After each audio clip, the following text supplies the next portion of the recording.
It's the on-site folks that drive the performance. Here, danger signs, your partner's going down. I need to speed this up a little bit. The top point is incredible. The number of times I sit with our general partners or general partners in the industry who cannot show me an entire roll-up of their portfolio, saying what are all their assets, what are all their liabilities, what does their cash flow look like. They don't have a clue, because all they do is move from one deal to the next deal to the next deal, and many times they're stacking up liabilities much faster than they're stacking up assets, and particularly real assets, which are paid developer fees, not accrued developer fees. Portfolio issues we talked about. I've seen a number of times where people are successful in the multifamily business and then they go into land speculation, single family home building, and they lose their money, they lose their pants and some other thing. Change of focus, change of lifestyle. I had a partner that moved down to Florida, started racing boats, and set up some website for Russian brides. We couldn't figure out what this guy was doing. Sure enough, 6 months later, we're watching his properties, and the properties were all in Chicago, and performance starts to decline and decline and decline because he's clearly not paying any attention to it. So, GP, at some point over dinner after you've had a lot of drinks, if they look at you and they say, you know, we really don't know how to solve the problems, that means you're going to have some troubled properties.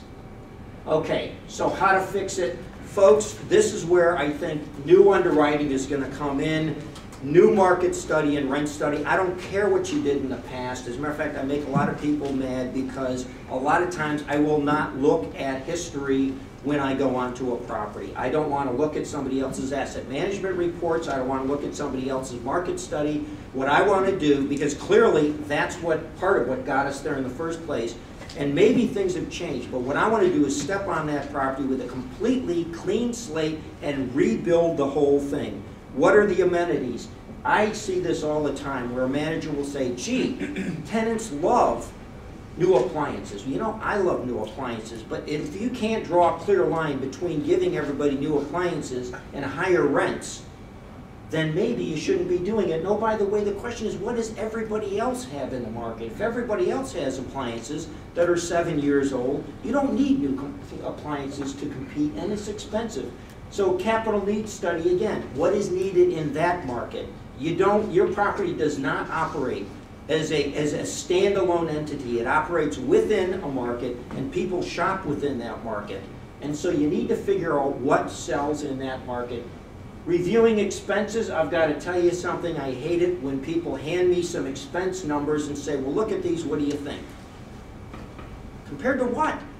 I can't do it in a vacuum, folks. The way I look at expense, let me look at 5 similar properties. Let me look at what the rest of the industry look at. Let me look at the historic on this property, and then I can make some sense out of it. Too often, people expect to say, well, is $800 a unit good or bad for water? I'm not really sure. Compared to what?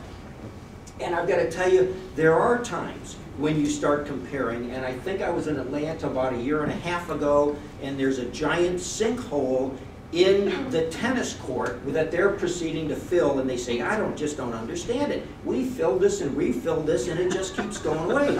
Meanwhile, I'm having a discussion with them why their water is almost $1,000 a unit. They don't get it. And I'm saying, hey, maybe these two things have something to do with each other.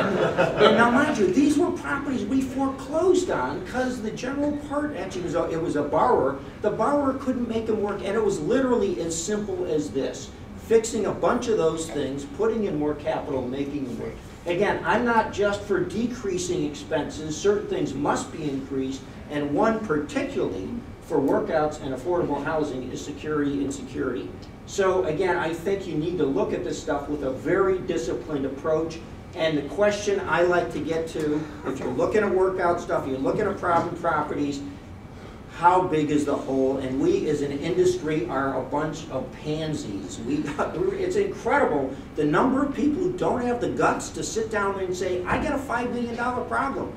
What they say is, okay, it's the 90% in 90 days. Well, we're going to throw $200,000 into it. We're going to get to 90% occupancy in 90 days.